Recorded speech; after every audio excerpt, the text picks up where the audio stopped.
How to fix Instagram message status fail. Now without any further ado, let's move into the video. First of all, head over to your Play Store. In the search bar, search for Instagram and then head over to it. Right here, if it shows update, then your application Instagram is not updated to the latest version. In order to update it, tap on update.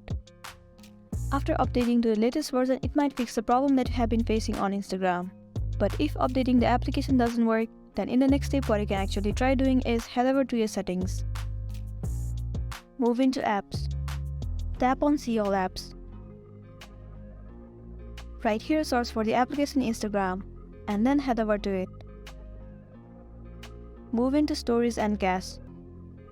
You need to clear the cache of this application, so tap on clear cache. And you can also clear the storage of your application.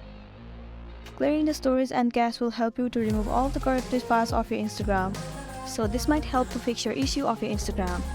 But if you're still facing the error, then you can just go ahead and uninstall the application Instagram, and you can try reinstalling the application and you'll be good to go.